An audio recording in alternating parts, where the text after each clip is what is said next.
اس کے بعد باغ والوں کا قصہ بیان کیا جا رہا ہے. باغ کہتے ہیں جنت، جنت مینس باغ، گارڈن. کیا واقعہ ہے بیان کیا گیا. اِنَّا بَلَوْنَاهُمْ كَمَا بَلَوْنَا أَصْحَابَ الْجَنَّةِ، ہم نے ان کو ایسے آزمایا جیسے باغ والوں کو آزمایا. کیسی آزمائش تھی؟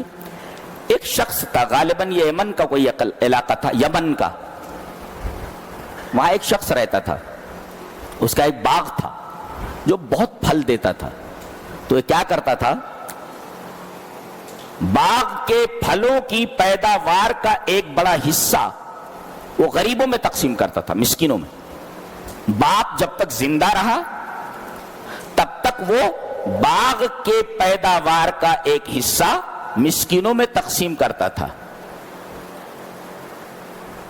اور باقاعدہ پھل نکالا جاتا تھا، یہ مسکینوں کو اپنے ساتھ لے جاتا تھا، اور وہیں پر انہیں باغ کا وہ پھل دے دیا کرتا تھا. یہ مر گیا، اس کے بچے آئے، کہا کہ ہمارا باپ پاگل تھا.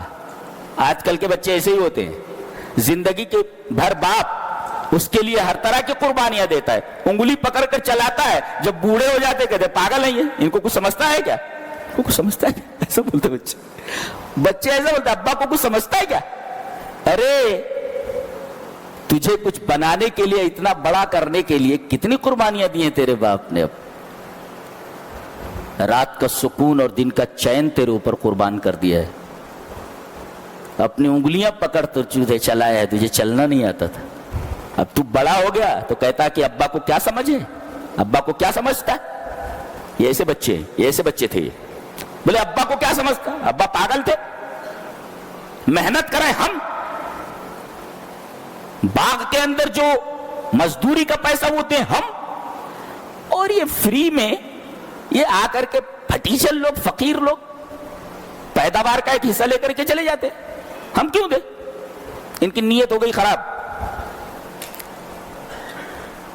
ایک نکتہ ہے، انما الاعمال بالنیات، عمل کا دار و مدار نیت پر ہے. کبھی کبھی نیت ایک دم جب خراب ہو جاتی ہے تو اللہ آدمی عمل کرتا بھی نہیں، اس کی خرابی نیت کے اوپر فیصلہ ہو جاتا ہے. یہ نیت کی خرابی لے کر کے سوئے کہ ہمیں صبح اٹھنا ہے اور چپکے چپکے وہاں باغ میں پہنچنا ہے، آواز نہیں کرنی ہے تاکہ کوئی مسکین ہم کو جاتا ہوا دیکھ نہ لے اور ہمارے ساتھ نہ ہو لے. نیت کی خرابی کے ساتھ سوئے. دیکھو، اور اس کے بعد فطاف علیہا طائف من ربک وہم نائمون. نائم مانے سویا ہوا، سوئے ہوئے تھے، باغ پر اللہ کا عذاب آ گیا اور باغ پر وہ عذاب گھوم گیا، پورا باغ تباہ ہو گیا.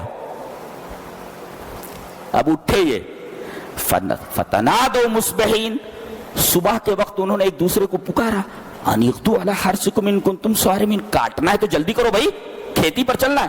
حرث مینس کھیتی، کھیتی میں چلنا ہے. فانطلقوا وهم يتخافتون، وہ چلتے تو دھیرے دھیرے بولتے تھے. تخافت مانے ایک دوسرے سے دھیرے دھیرے بات کرنا. فانطلقوا وهم يتخافتون الا يدخلنها اليوم عليكم مسكين، دھیرے دھیرے بات کر رہے تھے تاکہ کوئی مسکین باغ میں نہ آ جائے. پہنچے، ٹھیک جگہ پر پہنچے، دیکھ رہے باغ ہے یہ نہیں ہے. فلما رأوها قالوا انا لضالون، بولے لگتا ہے راستہ بھٹک گئے ہم لوگ، راستہ بھول گئے، یہ ہمارا باغ کدھر گیا، لگتا ہے راستہ بھول گئے. تو اس میں جو ہوشیار تھا، کہتے کہ 3 بیٹے تھے، ان میں سے بیچ والا تھا، اور بعض لوگ کہتے جو سب سے ہوشیار تھا، وہ کہنے لگا ارے راستہ واسطہ کچھ نہیں بھولیں، الم اقل لکم لولا تسبحون، میں نے نہیں کہا تھا کہ اللہ کی تسبیح بیان کرو، تم اپنی نیت خراب کر کے سوئے تھے. اب لوگ کہنے لگے قالوا سبحان ربنا انا كنا ظالمین، ہمارا رب پاک ہے ہم ظالم ہیں. اللہ اکبر. فاقبل بعضهم على بعض يتلاومون، پھر وہ ایک دوسرے کو ملامت کرنے لگے. یہ آدمی کا مزاج ہے، جب 2-3 آدمی کسی کام میں شریک ہوں اور کام بگڑ جائے تو اس کام کے بگڑنے کی ذمہ داری ہر ایک دوسرے کے اوپر ڈالنے کی کوشش کرتا ہے، کوئی اپنے اوپر لیتا نہیں ہے، یہ قرآن بتاتا ہے۔ فَأَقْبَلَ بَعْضُهُمْ عَلَىٰ بَعْضٍ يَتَلَاوَمُونَ، ہر ایک دوسرے کو ملامت کر۔ وہ بیچ والا بولتا ہے میں نے نہیں کہا تھا۔ ارے کہاں بولے تھے تم کہاں بولے تھے؟ ارے بھائی تم کو بولنا تھا نا۔ ارے میں کیا بولتا، بولے تم کو سمجھنا چاہیے۔ ہر ایک آدمی اپنے اوپر سے ذمہ داری ہٹا رہا ہے، ایک دوسرے کو ملامت کر رہا ہے۔ فَأَقْبَلَ بَعْضُهُمْ عَلَىٰ بَعْضٍ يَتَلَاوَمُونَ، یہ بات تباہ ہو گیا۔ كَذَلِكَ الْعَذَابُ، اللہ فرماتا اسی طرح عذاب آتا۔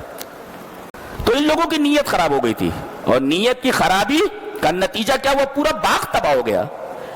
نقطہ یہ ملا، سبق یہ ملا کہ اپنے مال میں سے غریبوں کا حق نکالتے رہنا چاہیے، اس سے مال پاک ہوتا رہتا ہے، مال کم نہیں ہوتا۔ ورنہ جس طرح سے ان مسکینوں کا حق نہ دینے کی وجہ سے باغ پورا کا پورا عذاب کی لپیٹ میں آ کر کے تباہ ہو گیا، ایسے ہی آدمی جو مال رکھے رہتا ہے، زکوٰۃ اور صدقہ نہیں نکالتا، مال تباہ ہو جاتا ہے، یقین کرو آپ۔ جی